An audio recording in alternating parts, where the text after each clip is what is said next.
Et bonjour à toutes et à tous, j'espère qu'il y a du son, que tout va bien, vous pouvez me l'indiquer dans le chat. Alors je suis vraiment très heureux de vous accueillir dans mon studio photo que j'ai reconverti en plateau télé à l'occasion.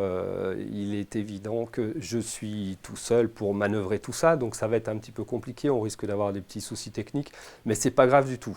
Alors nous sommes le mercredi 1er avril 2020, il est 17h30 et je vous souhaite avant toute chose une excellente journée. J'espère que vous êtes en pleine forme, vous et votre famille, et que vous êtes bien confinés. Alors le 1er avril, c'est le jour des blagues. Moi, j'en ai pas trop prévu, quoique des petits poissons pourraient apparaître, mais ça marchait mieux à l'entraînement. L'accessoiriste a déconné un petit peu. Bon, alors c'est pas grave, ça c'était pour vous dire que le 1er avril, malgré tout ce qui se passe entre nous, on est là quand même pour passer du bon temps ensemble. Je vous propose tout de suite de lancer le générique.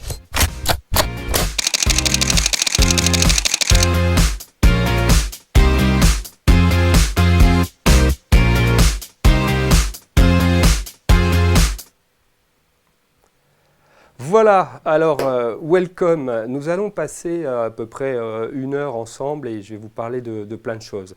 Je vais vous parler de la plateforme Twitch, pourquoi j'ai choisi de travailler avec Twitch pour faire ces lives. Je vais vous parler un petit peu de moi. Alors il y a beaucoup de personnes a priori déjà connectées, donc je vous remercie, c'est génial. L'idée c'est que vous puissiez, grâce à moi, alors il y a peut-être un petit peu de décalage de son, c'est les problèmes de la technique. L'idée c'est effectivement que vous sachiez qui je suis, pourquoi je fais cette émission, et puis on parlera aussi de qui vous êtes. Hein. Je reviendrai sur le questionnaire qu'un certain nombre de personnes ont rempli, et je vous en remercie, et on parlera bien sûr du mois d'avril et du programme que nous allons mettre en place, sachant que pour aujourd'hui, le sujet de notre discussion sera d'organiser correctement le flux de travail. Alors, pour continuer sur la question, pourquoi j'ai choisi de travailler sur Twitch ? Twitch est une plateforme de streaming, c'est une plateforme de jeu, de gaming. C'est gratuit, c'est assez facile, c'est simple et surtout, il y a une excellente bande passante, ce qui fait qu'on peut se retrouver très nombreux à se regarder et surtout, vous pouvez être très nombreux à suivre l'émission. Il y a en plus des fonctionnalités de chat, il y a plein de choses qui sont plutôt sympas. Alors, pour continuer sur Twitch, juste un petit mot, vous avez en haut à droite de votre écran un petit bouton violet qui vous propose de vous inscrire. Et ça, c'est ce que je vous conseille de faire pour une raison bien simple, c'est qu'en étant inscrit sur la plateforme, vous pourrez, me suivre et recevoir des notifications à chaque fois que je me mettrai en live, et deux, surtout, vous pourrez correspondre avec moi via le chat. Alors, je ne sais pas qui c'est qui dit qu'il y a plein de choses qui sont sympas, c'est cool. Merci, je reviendrai tout à l'heure sur vous et on parlera de vos petits messages que vous m'envoyez. Alors, encore une fois, vraiment, je suis content de vous accueillir. Et puis, parce qu'il faut faire, je vais vous dire qui je suis. Je suis un photographe, je suis vidéaste. Je fais de la communication par l'image. En fait, globalement, je travaille avec les entreprises. Mon métier, c'est de faire de la photo et de la vidéo. On reviendra un petit peu dessus tout à l'heure. Je fais ce métier depuis 2012. Ouais, ça commence à faire un petit peu. Alors mon parcours, il est assez divers, varié, il est un peu hétéroclite. J'ai fait de la vente, j'ai fait de la formation, j'ai fait du marketing, j'ai fait de la communication un certain nombre d'années, du management bien sûr, et puis depuis 2012, donc de la photo et de la vidéo. Alors les secteurs dans lesquels j'ai travaillé, c'est l'automobile. Oui, j'ai travaillé chez Peugeot. Oui, c'était au moment des 205 GTI. Donc oui, ça fait quand même un sacré bout de temps. Et oui, j'ai travaillé dans le photocopieur et je sais qu'on a parmi nous des gens qui ont travaillé aussi dans le photocopieur, donc je vous adore. Et l'idée maintenant, c'est qu'effectivement, en faisant de la photo et de la vidéo depuis 12 ans, j'ai complètement changé de circuit. Je me fais plaisir. Et comme disait mon pote Confucius, si tu fais un métier qui te fait bien plaisir, eh bien en fait tu n'as pas l'impression de travailler. Désolé pour l'accent, c'était pourri, je suis désolé, vraiment désolé. Alors, pour aller un petit peu plus loin sur la question de mon métier, de ce que je fais, vous pouvez aller effectivement sur internet voir mon site imageast.fr et si vous le voulez bien, on prend 3 minutes, ça me permettra de boire un verre d'eau. Je vous montre le showreel, c'est-à-dire l'ensemble de réalisations que je fais pour mes clients dans les entreprises. À tout de suite.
Ah, voilà, le son revient, le son revient, le son revient. Ça, c'est les inconvénients. Enfin, l'ingé son ici, il déconne un peu, hein.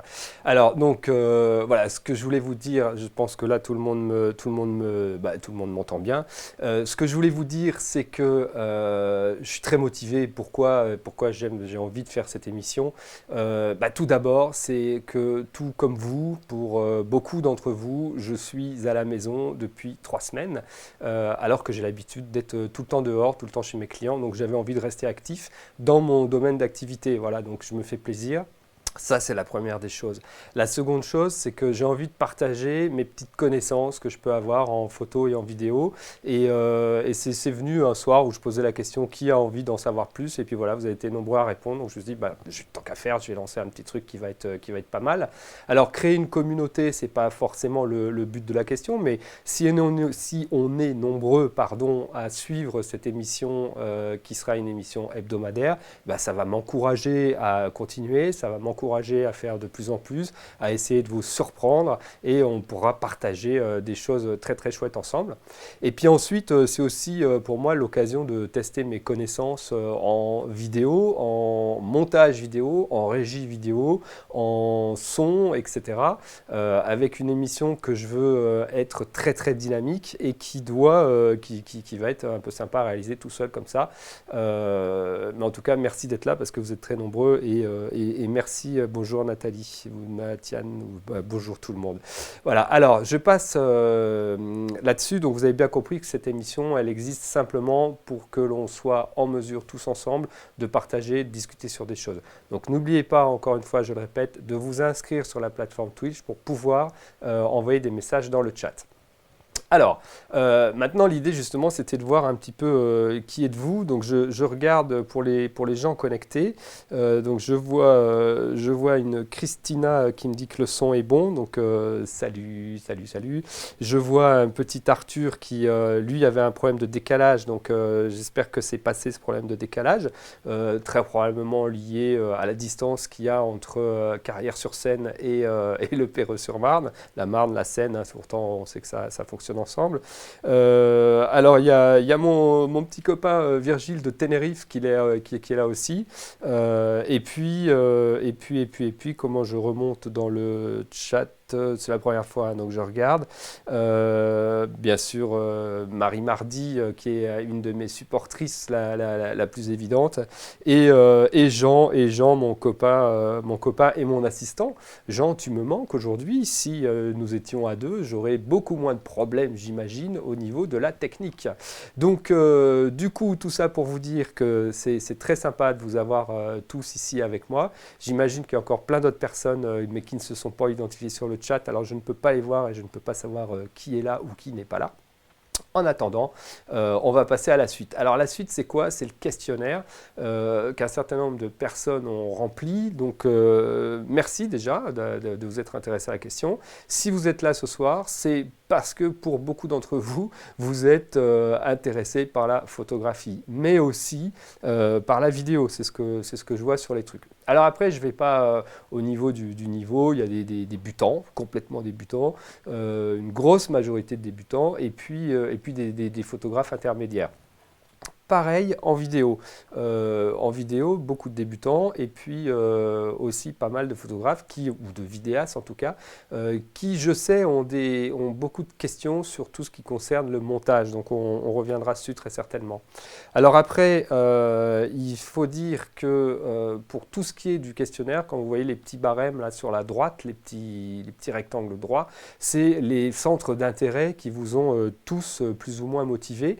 Donc globalement, il y avait des sujets comme découverte du matériel. Donc je ne vais pas rentrer, moi, très franchement, dans la technique des boîtiers photo, parce que c'est pas mon truc, hein. Moi, je suis pas un technicien. Je sais comment ça marche. Je vais vous expliquer plein de trucs, mais je ne vais pas rentrer et je ne vais pas vous servir de manuel technique pour votre matos. Ça, c'est sûr. Il y a plein de gens et plein de chaînes qui sont extraordinaires sur YouTube. Vous tapez la marque, le numéro de votre matos et vous aurez plein de renseignements là-dessus. Je pourrais vous donner des listes et des palanquets de listes pour en savoir plus sur la question.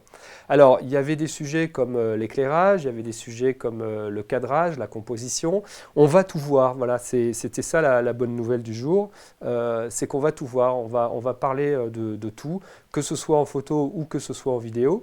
Et il y a un truc qui semble-t-il tenait à cœur à beaucoup de gens, c'est juste au-dessus, là, voilà, c'est ça. C'est, hop là, vous avez envie qu'on discute de vos photos, ce qui est normal. Donc on verra à la fin, je vais mettre en place j'ai mis en place un hashtag sur Instagram, sur mon compte Imagéast, et vous pourrez publier vos photos avec ce hashtag, ce qui me permettra moi de les voir et puis de vous les présenter la semaine prochaine. Donc à chaque début d'émission, on regardera une ou deux photos par rapport à des exercices ou par rapport à des choses que l'on aura vues ensemble pendant l'émission. Donc pour la partie vidéo, même chose, hein, on va vraiment faire beaucoup de choses. On va essayer d'être le plus large possible et de couvrir tous les sujets. De toute façon, on a le temps puisqu'on est tous à la maison.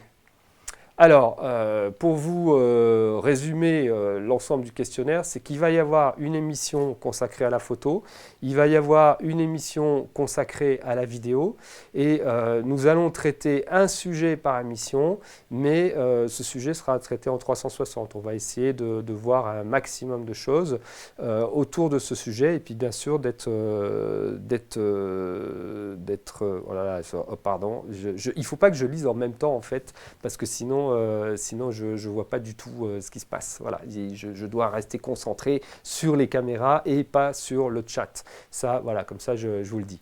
Alors, globalement, un live, ça durera en fait 1 heure maximum. Après, on peut avoir des questions, on peut déborder. Moi, ce n'est pas une question de timing, c'est une question d'intérêt. J'ai envie que vous soyez concentrés jusqu'au bout et que vous voyez bien les choses. Alors, pour avril, voilà le programme. Je ne me suis pas emballé. Je n'ai pas voulu faire 3 émissions par semaine, une sur la photo, une sur la vidéo. Pourquoi?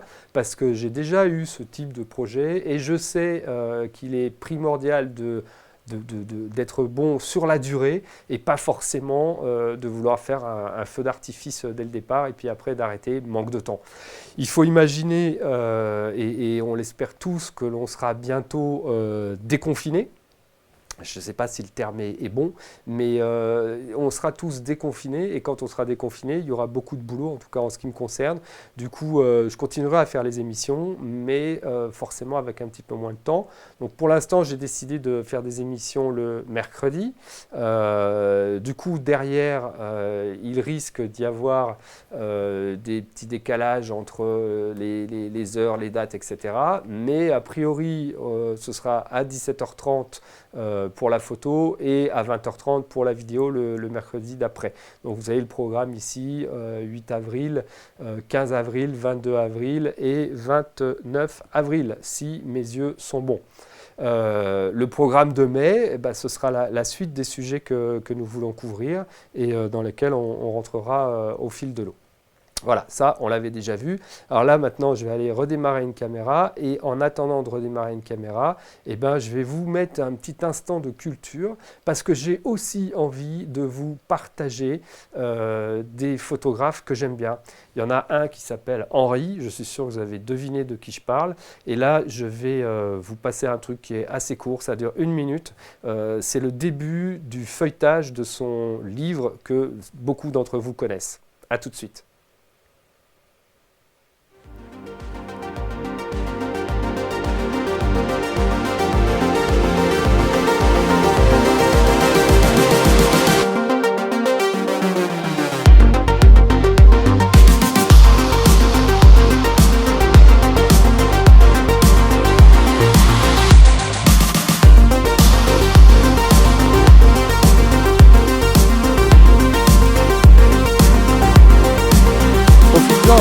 Profites-en, j'ai...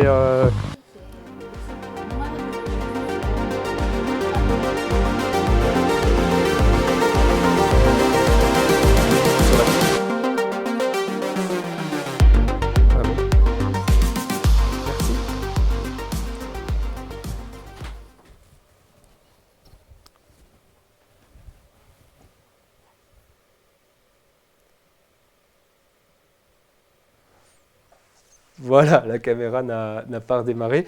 J'espère qu'on n'a pas trop de problèmes de son ou d'image. Parce que j'ai cru comprendre que parfois c'était un peu aléatoire. Je ne sais pas pourquoi, on verra bien tout à l'heure. Alors, le sujet d'aujourd'hui, c'est l'organisation. Donc, pourquoi s'organiser quand on est photographe? Parce qu'en fait, si on n'est pas organisé, on va stocker un maximum de choses et on ne va jamais les partager.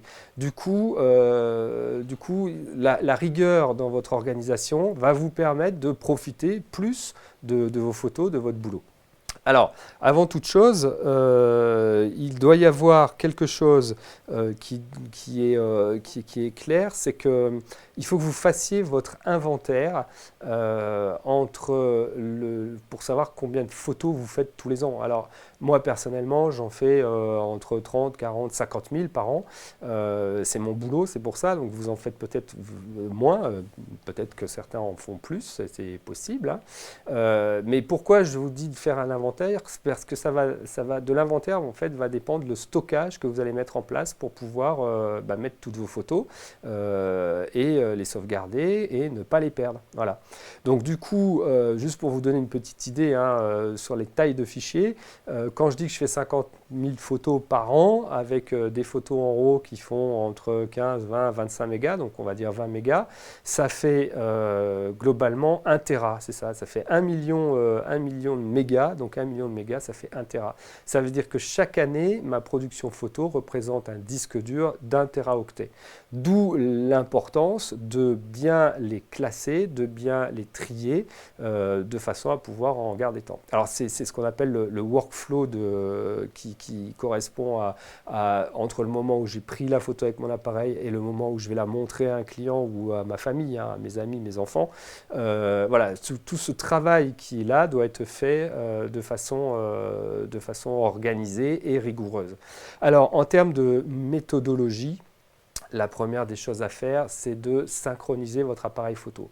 Quel que soit l'appareil photo, même un iPhone, vous allez avoir en fait le choix de rentrer la date, l'heure, et ce qui va vous permettre de vous y retrouver plus tard quand vous aurez déchargé toutes ces photos-là sur votre disque dur. Avant de passer à la deuxième chose qui est hyper importante aussi, qui est la synchronisation, je tiens à dire que cette synchronisation, non seulement elle est utile pour vous, mais elle est également utile pour les gens à qui vous partagez ces photos, qui peuvent aussi regarder sur le même événement à quel moment ont été prises les photos par rapport aux leurs. Donc c'est important d'être synchronisé. Alors, je reviens sur cette caméra-là. J'espère que les problèmes de son se sont réglés. A priori, ça devrait aller. Le son est fort, alors je vais le baisser un petit peu. Voilà, s'il est moins fort comme ça, voilà, je ne sais pas. Bon. Du coup, j'en étais où? J'en étais à l'importation. Alors, l'importation, c'est simple. Soit vous prenez la carte SD de votre appareil photo et vous la glissez dans la fente idoine de votre PC ou de votre Mac, ou dans un petit appareil, un convertisseur pour le faire. Et là, vous récupérez vos photos. On va voir tout à l'heure qu'il y a quelque chose de très important à bien comprendre, et je le répéterai 10 fois. Soit vous mettez un câble USB, USB 2, USB 3, micro USB, mini USB, que vous connectez également avec votre matériel pour récupérer les photos. Le truc qui est hyper important, et là je le dis vraiment entre vous et moi, c'est vous copiez vos photos. Vous ne déplacez pas les fichiers parce que vous risquez de les perdre. Vous faites un commande C, commande V. De cette façon-là, vous êtes sûr de ne pas perdre vos photos. Donc ça, c'est hyper important. Alors, de la même façon, vous les supprimez pas tout de suite, vous les gardez sur la carte SD. C'est simple, ça paraît simple, mais ça vous permet de parfois vous sauver la vie. Et ça m'est arrivé plus d'une fois. Alors, on repart sur la suite. Une fois que vous avez importé vos photos, vous les avez mises sur votre bureau ou dans le répertoire images, moi je vais vous demander d'aller un petit peu plus loin et je vais vous demander de nommer vos répertoires. Alors quand je dis nommer les répertoires, c'est simple, hein, il faut tout simplement dire que dans mon répertoire images que j'ai appelé photos par exemple, je vais mettre l'année. Je vais ensuite mettre l'année, le mois et le nom ou le thème de ma série de photos. ce qui nous permet de retrouver très facilement, en fait, les photos que l'on fait. Alors, je reviens en arrière. Bon, ça marche bien. Le PowerPoint, je maîtrise à fond. Plus que le son, a priori, ou que l'image, parce que ma deuxième caméra, c'est toujours pas remise en route. Alors, j'en étais où? J'en étais sur le nommage, sur le répertoire. Je vous montrerai tout à l'heure comment ça se passe et comment moi, je fais pour nommer mes photos. Et vous verrez dans cette organisation qui est encore une fois primordiale et importante, qu'il ne faut pas se tromper. Alors, une fois que vous avez nommé vos photos, quel que soit le logiciel que vous utilisez, avant de passer à l'archivage, je vous conseille de supprimer des photos. Parce qu'il ne faut pas se leurrer, toutes les 400 photos de la Tour Eiffel que vous avez prises hier soir ne sont pas bonnes. Voilà, il doit y en avoir des flous, il doit y en avoir des pas nettes, il doit y en avoir des un peu sombres, des un peu clairs, des mal cadrés, etc. etc. Sur une production globale, on peut retenir à peu près 10% de photos qui sont belles, qu'on a envie de montrer, qu'on a envie de partager. Donc, alors, je ne vous dis pas de jeter 90% des photos que vous faites, je vous dis juste de jeter un œil sur toutes les photos pour enlever des fichiers que de toute façon, vous ne traiterez jamais. Une fois que vous avez fait ça, vous avez fait diminuer un peu le poids de votre répertoire, là, vous pouvez l'archiver. Et c'est important.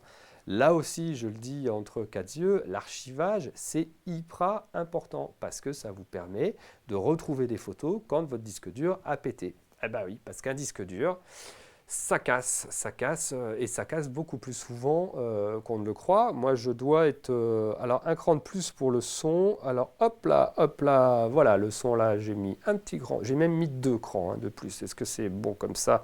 Peut-être, voilà, le son du live est trouvable. Voilà. Et comme ça, est-ce que c'est bon là? Voilà. J'essaye de réagir au fil de l'eau, mais c'est vrai que c'est mon premier live aussi, donc j'ai pas trop top le son. Je ne touche plus à rien. Du coup, c'est gentil. Alors du coup, ce qu'il faut savoir, donc, c'est qu'en termes d'archivage, moi, j'ai déjà perdu une production d'une année entière. C'est-à-dire j'ai perdu toute l'année 2015 parce que j'ai un disque dur qui a sauté et que mes photos elles étaient sauvegardées, mais que le deuxième disque dur sur lequel elles étaient sauvegardées, eh ben, il a cassé aussi. Donc voilà, c'est des choses qui arrivent. Ça arrive plus souvent qu'on le veut. Souvent d'ailleurs, ça c'est un petit truc, quand vous achetez du matériel et que vous achetez un disque dur en même temps qu'un autre disque dur ou en même temps qu'un truc, dites-vous bien que quand il y en a un qui casse, l'autre risque de casser en même temps.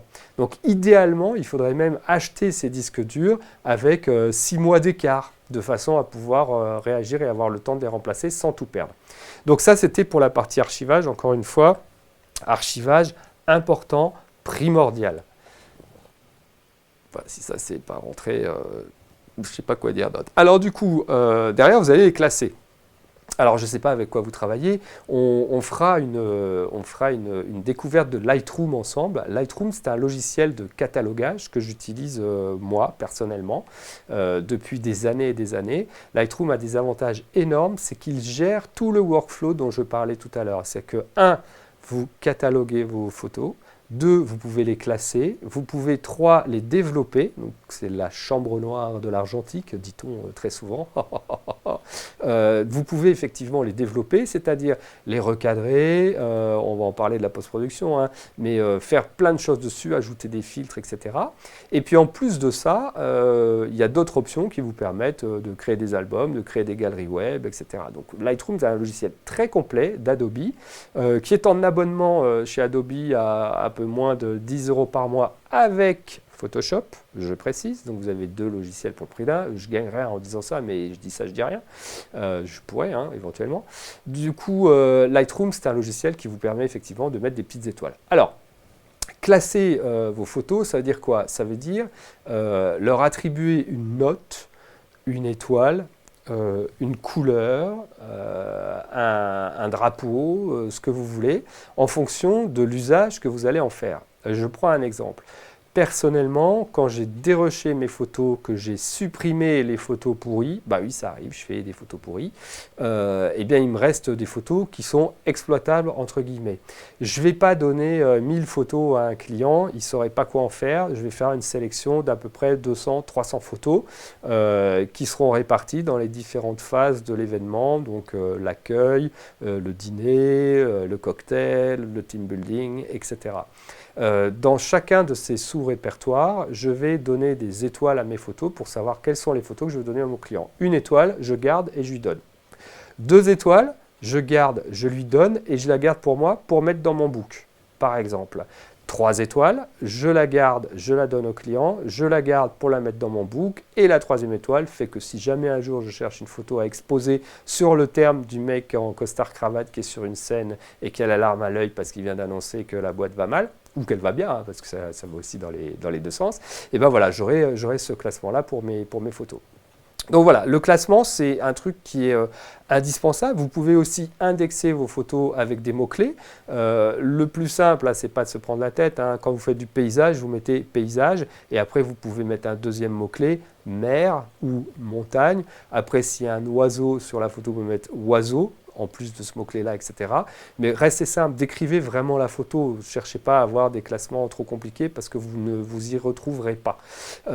Ça aussi par expérience. Hein. Donc une fois que vous avez fait ça, on passe à l'étape d'après qui est la post-production. Alors la post-production, elle est simple, hein. C'est toujours dans Lightroom ou dans un autre logiciel. Vous pouvez me mettre en commentaire quels sont les logiciels que vous utilisez. Vous allez globalement faire 3-4 opérations. En principe, il n'y a pas besoin de plus pour une production de photos. Une des premières opérations, c'est le recadrage éventuel. Parce que souvent, vous prenez une photo, vous élargissez un petit peu le champ en vous disant je vais prendre un maximum de détails et derrière, je pourrais recadrer sur un point, déplacer mon personnage plus vers la droite ou plus vers la gauche, etc. Donc le recadrage, ça c'est une des opérations de post-prod qui est assez courante. Ensuite, on a bien sûr des opérations de luminosité, on éclaircit, on retrouve un peu de blanc. Là, vous voyez, là, sur cette caméra, là, c'est un peu blanc, c'est un peu cramé, on ne distingue pas bien mes épaules, alors que sur celle-ci, elle est réglée un petit peu différemment. Non, pardon, l'autre était vraiment dans le noir. Celle-ci, elle est réglée un petit peu différemment et on voit mieux les plis de la chemise. Voilà, donc du coup, ça, vous allez pouvoir le régler dans votre logiciel de post-production. De la même façon, après, vous allez pouvoir rajouter des filtres, par exemple, des filtres de couleurs, ce qui vous donnera des effets. Vous pouvez fermer les coins de la photo pour là aussi avoir une meilleure ambiance, assombrir, vous pouvez redonner plus de granularité, plus de détails, plus de balance, etc. Voilà, ces notions de post-production sont importantes, mais il ne faut pas non plus trop vous mettre martel en tête, ça va venir au fil de l'eau. L'avantage, encore une fois, d'un logiciel comme Lightroom, c'est que quand vous travaillez sur vos photos et que vous faites des essais, des tests, votre photo originale, elle est bien au chaud sur le disque et vous travaillez sur une copie de la photo.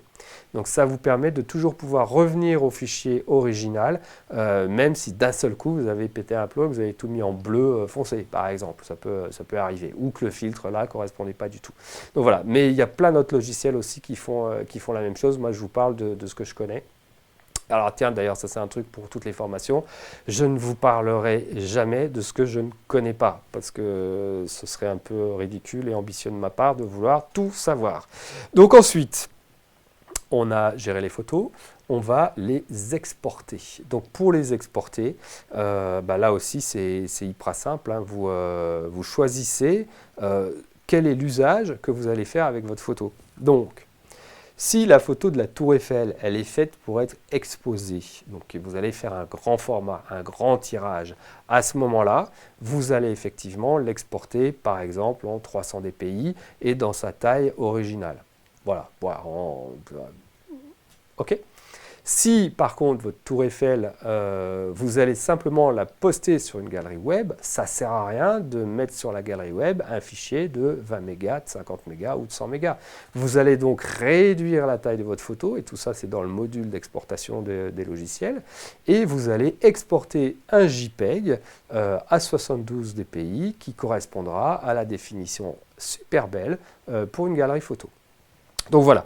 Alors, au-delà de ça, donc je vous ai parlé tout à l'heure de la façon dont moi j'organisais les photos. Ce que je vous propose, c'est de regarder vite fait, bien fait. Ça, je vais essayer de courir en même temps pour aller rallumer la dernière caméra. Je fais ça. Et on regarde une façon d'organiser qui est la mienne. La voilà. Hop là!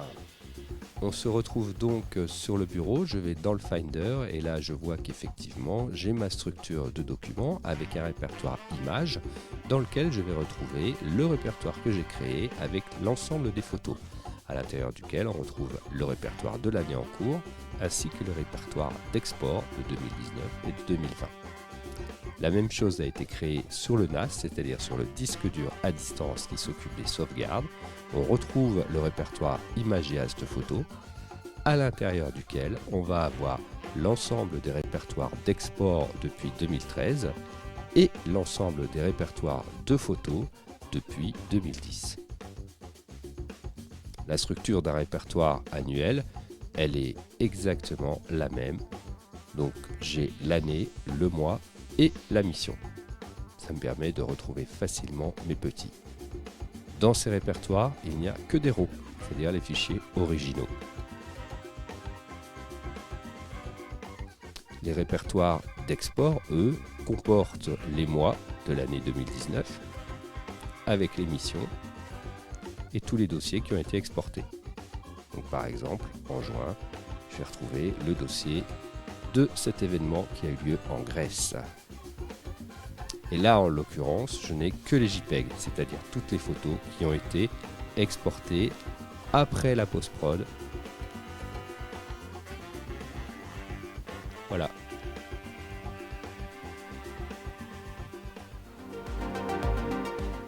Ah, c'était une blague. Me revoilà. Donc voilà, vous avez vu avec, avec ce petit truc-là comment ça fonctionnait, comment moi je m'étais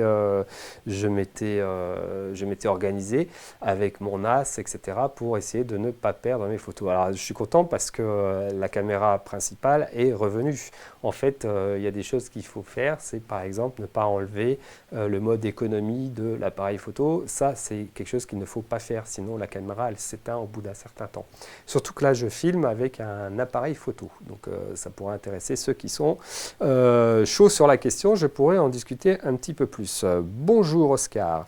Alors l'idée maintenant, c'est on va arriver à la fin de ce live puisque ça doit faire pas loin de 40 minutes. Ouais, je crois qu'on est en direct. Je ne sais même pas, oui c'est ça, 37 minutes. Je suis même allé un peu plus vite que je ne voulais.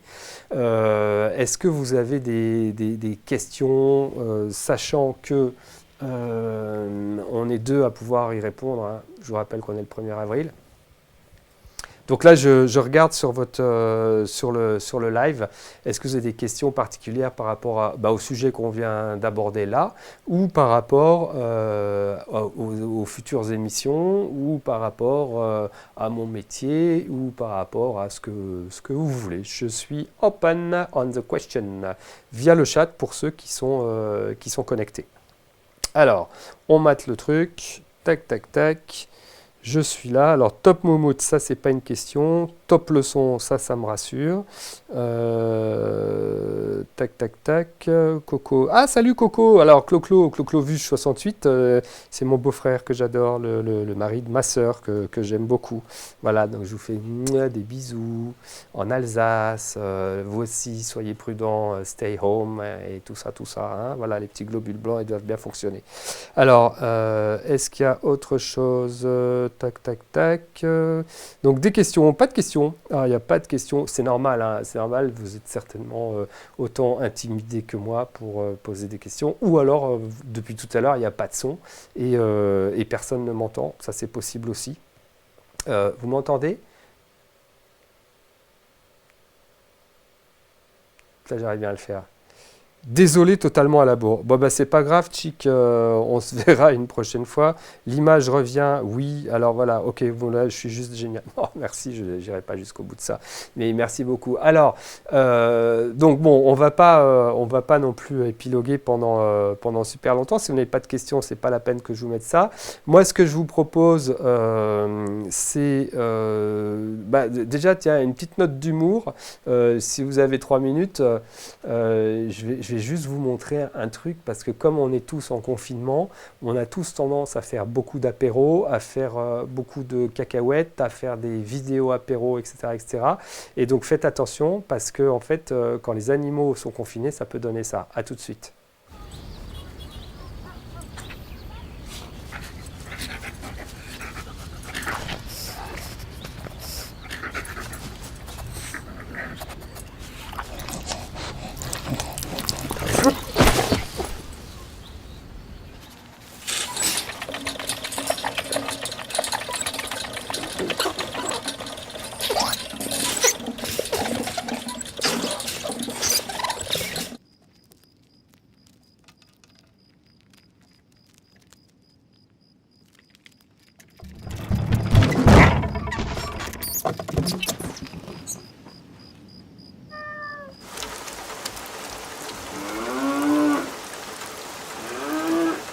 Celle-là, c'est ma préférée.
Voilà, ça c'était le petit bonus de la fin, le son est reparti.